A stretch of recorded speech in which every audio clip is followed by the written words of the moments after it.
Fatwa Dewan Syariah Nasional Majelis Ulama Indonesia nomor 77 tahun 2010 dan Fatwa Al-Lajnah Ad-Daimah lil Buhuts Al-Ilmiyah wal Ifta' negara Saudi Arabia nomor 3211.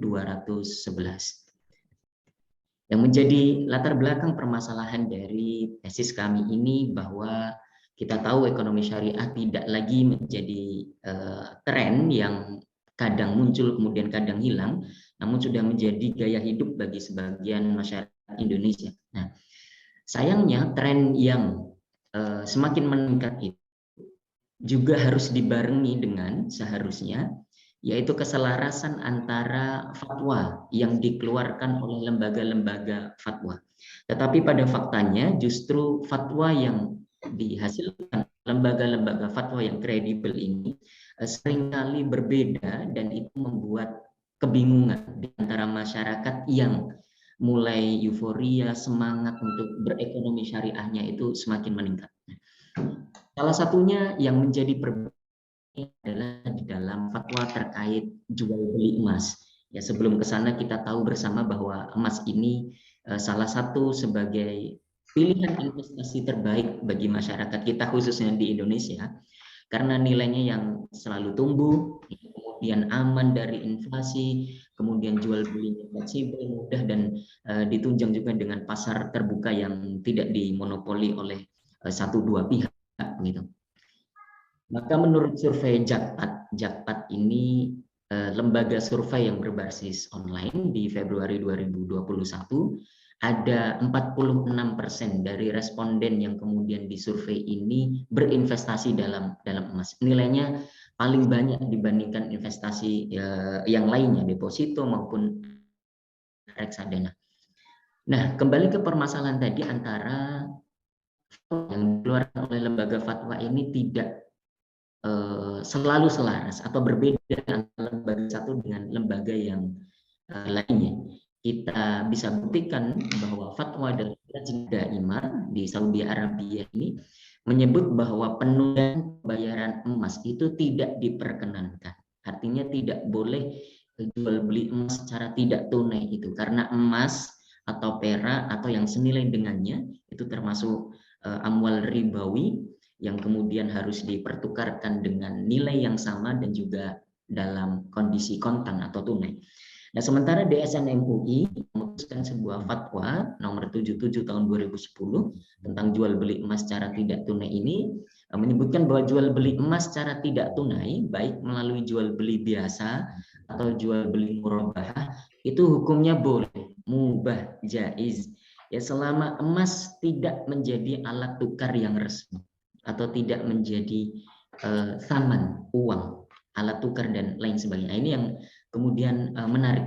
Bagaimana elaborasi antara urf, kebiasaan masyarakat dunia hari ini, kemudian maslahat, kemudian dalam menelurkan fatwa terkait dengan emas, ini yang menjadi bahan utama dari kajian.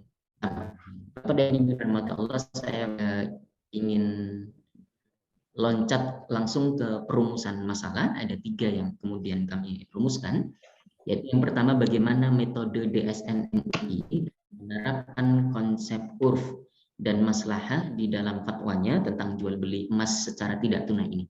Kemudian di poin kedua bagaimana metode Lajnah Daimah. Ini saya singkat karena nama lembaganya panjang. Kemudian yang ketiga, bagaimana atau metode ijtihad hukum yang manakah yang paling relevan yang digunakan dalam persoalan jual beli emas secara tidak tunai. Secara umum, tujuan dari tesis atau kajian kami di kesempatan ini adalah untuk menjawab rumusan masalah tadi, bagaimana menganalisa metode DSN untuk menganalisa metode Lajnah Daimah dalam fatwa yang dikeluarkan terkhusus terkait jual beli emas secara tidak tunai dan untuk menganalisa ijtihad hukum yang mana yang kemudian pas untuk kita terapkan hari ini. Ada beberapa kajian pustaka yang menjadi landasan kami dalam studi atau kajian ini. beberapa Allah ya Allah insan. disertasi dan juga tesis. Ada Al-Qawaid Al-Fiqhiyah Al-Kubra wa Atharuha fil Muamalah Al-Maliyah. Ini karya Dr. Umar Abdullah Kamil, disertasi. Kemudian ada karya Ibu Sofia Tijani, disertasi di UGM, analisis mikrokosmik law dan otoritas fatwa-fatwa perbankan di kerajaan Arab Saudi. Kemudian beberapa tesis yang terkait dengan itu yang kemudian menjadi dirasa sabiqah bagi kajian kami di kesempatan ini. Bapak dan Ibu dirahmati Allah, metodologi penelitian kami berupa metode kualitatif studi kasus, kemudian dengan pendekatan yuridis normatif, ya, sumber data tentu yang primer kami ambil langsung dari keputusan fatwa DSN MUI dan juga Lajnah Daimah. Kemudian kita bisa menggunakan karya-karya ilmiah, rujukan-rujukan lain yang otoritatif yang terkait dengan tesis kami. Kemudian teknik analisis datanya menggunakan data reduction dan juga content analisis. Kami membagi tesis kami ini ke dalam 5 bab. Yang pertama bab pendahuluan, baru saja kita lewati. Kemudian di bab kedua ini tentang konsep urf dan maslahah. Kemudian di bab ketiga ini mengenai DSN MUI dan juga Lajnah Daimah secara kelembagaan dan juga fatwanya. Kemudian di bab keempat ini kami membahas ya, konsep urf dan maslahah pada fatwa DSN dan juga Lajnah Daimah. Dan di bab kelima penutup berisi kesimpulan dan juga saran-saran. Keempat tentang analisis fatwa di DSN MUI dan juga Lajnah Daimah ini terkait jual beli emas secara tidak tunai. Pada dasarnya DSN MUI dan juga Lajnah Daimah ini berangkat pada titik poin yang sama, Sayyidati Sadati, berdasarkan hadis Nabi Muhammad SAW, riwayat sahabat Ubadah bin Somit. Di dalam kitab Sahih Muslim, Nabi Muhammad SAW menyebutkan adz-dzahabu bil-dzahab wal fiddah bil fiddah wal burru bil burri wa tamru bit tamri wa syair bi syair mithlan bi mithlin sawaan bi sawain.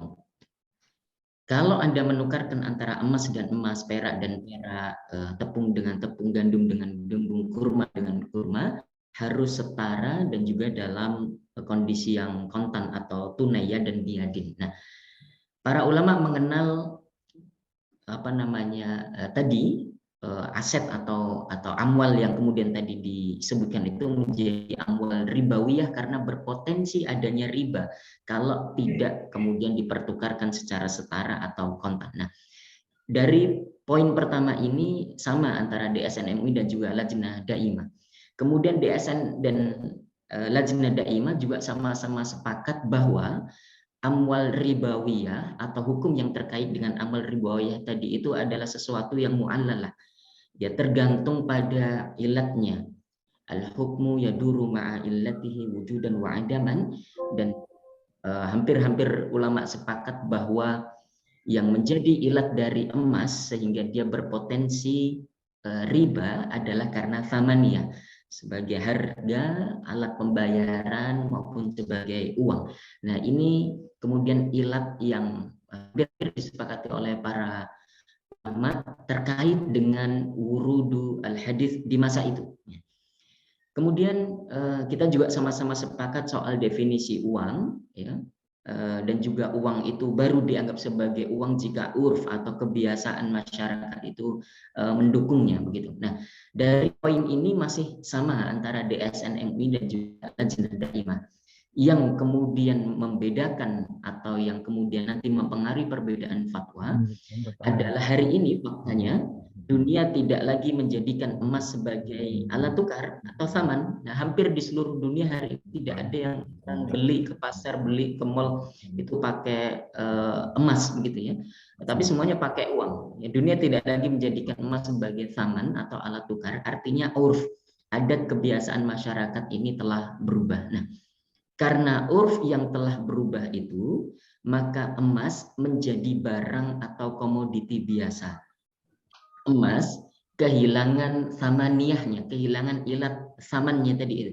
Ya, emas bukan lagi barang ribawi karena ya bergantung pada konsep ilat tadi, al-hukmu yaduru ma'a illatihi wujudan wa adaman. Ketika ilatnya ada maka hukumnya juga ada. Ketika ilatnya sudah tidak ada atau bergeser, maka hukumnya juga akan bergeser. Nah, dalam kasus ini DSN MUI menggunakan konsep dari makharij fikihnya, yaitu i'adatul nazar atau telaah ulang, bahwa satu hukum itu bisa berubah dengan dipengaruhi perubahan uruf atau perubahan kebiasaan masyarakat dunia, atau adanya ilat baru atau adanya pergeseran ilat baru yang kemudian harus disesuaikan dengan kondisi dan zaman, ya, sebagaimana konsep la yunkaru taghayyurul ahkami bi taghayyuril azmani wal amkan. Tidak dipungkiri adanya perubahan hukum dengan adanya perubahan zaman dan juga tempat. Nah,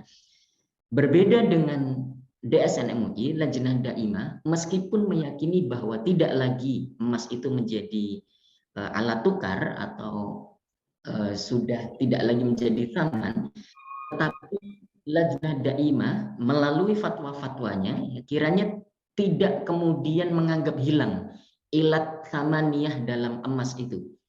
Artinya emas meskipun tidak lagi menjadi alat tukar, tapi ilat thamaniyahnya tidak hilang, dan bahkan uang kertas ini adalah cabang dari emas sehingga keduanya masih dianggap sebagai amwal ribawiyah.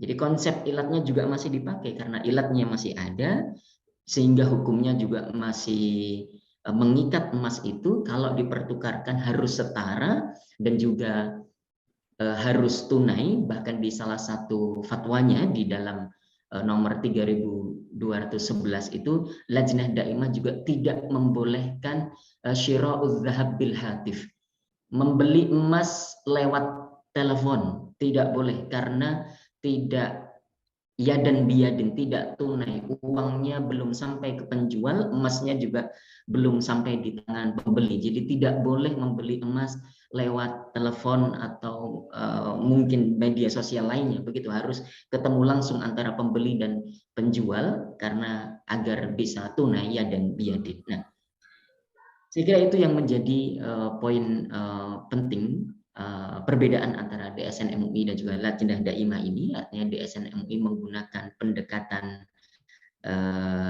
ta'lili atau juga istislahi karena menggunakan konsep uruf sebagai salah satu unsur untuk kemudian mengubah ilat atau uruf yang ada di masyarakat dunia saat ini. Dan fatwa DSN MUI ini juga sejalan dengan kemaslahatan ekonomi global yang semakin berkembang. Orang hari ini akan lebih mudah untuk syira'uz zahab, jual beli emas, jikalau kemudian emas ini boleh untuk diperjualbelikan tidak tunai, karena lagi-lagi dianggap emas itu menjadi barang atau komoditi biasa. Berbeda dengan Lajnah Daimah yang memakai pendekatan bayani, tekstualis, zahiriyah, masih berpegang kuat pada teks hadis yang sudah berlalu sekian abad karena ilatnya dianggap masih ada dan masih sama. Wallahu ta'ala alam. Begitu kira-kira Dr. Hidayat. Baik, sudah ya. Baik, alhamdulillah. Saudara Wildan telah mempresentasikan beliau di hadapan kita. Sekarang kami persilakan kepada para penguji supaya menguji sejauh mana kekuatan kepahaman saudara Wildan ini terhadap tesis beliau ini. Untuk hal ini sebagai penguji pertama kita undang Bapak Al-Mukarram, Bapak Dr. Hendra Khalid MA, kepada beliau dipersilakan.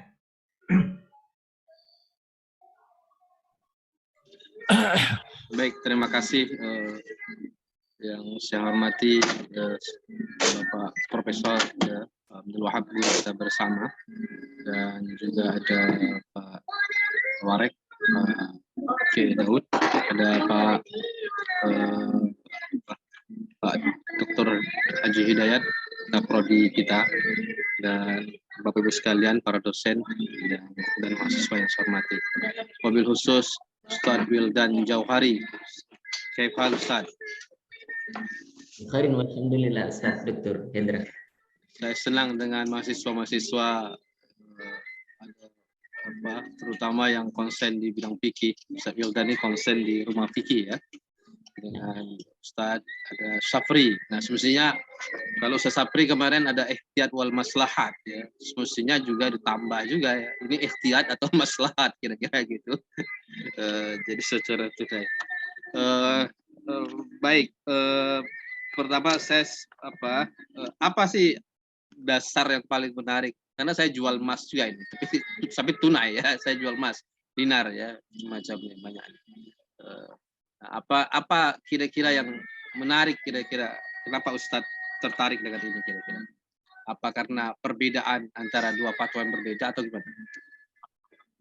Ya, terima kasih pertanyaan. Yang menarik adalah dua lembaga fatwa dunia ini, BSN MUI dan juga Lajnah Daimah ini sama-sama kredibel dan bersifat resmi punya negara, ya. Dan juga banyak kemudian fatwa-fatwanya dibaca dan dipraktekkan oleh masyarakat dunia, termasuk orang-orang kita Indonesia ini juga baca-baca juga fatwa-fatwa dari Lajnah Daimah, mengimpor fatwa dari Saudi Arabia. Nah, karena adanya perbedaan fatwa inilah yang kemudian timbul kebingungan di masyarakat. DSN MUI membolehkan, Lajnah Daimah tidak membolehkan. Padahal saya pengen tujuannya, muamalah saya keseharian itu ya halal. Ini bagaimana kok bisa kemudian dianggap tidak boleh, dianggap boleh. Saya tanya ke Ustadz A, berlandaskan fatwa DSN boleh. Saya tanya ke Ustadz B, dikasih dalil fatwa Lajnah Daimah tidak boleh. Nah, ini untuk menjawab kira-kira kebingungan masyarakat itu atau minimal menerangkan bahwa kok bisa dua lembaga fatwa ini berbeda dalam menentukan fatwanya, di samping uruf kebiasaan masyarakat dunia yang satu dan seragam begitu kira-kira, Dr. Hendra.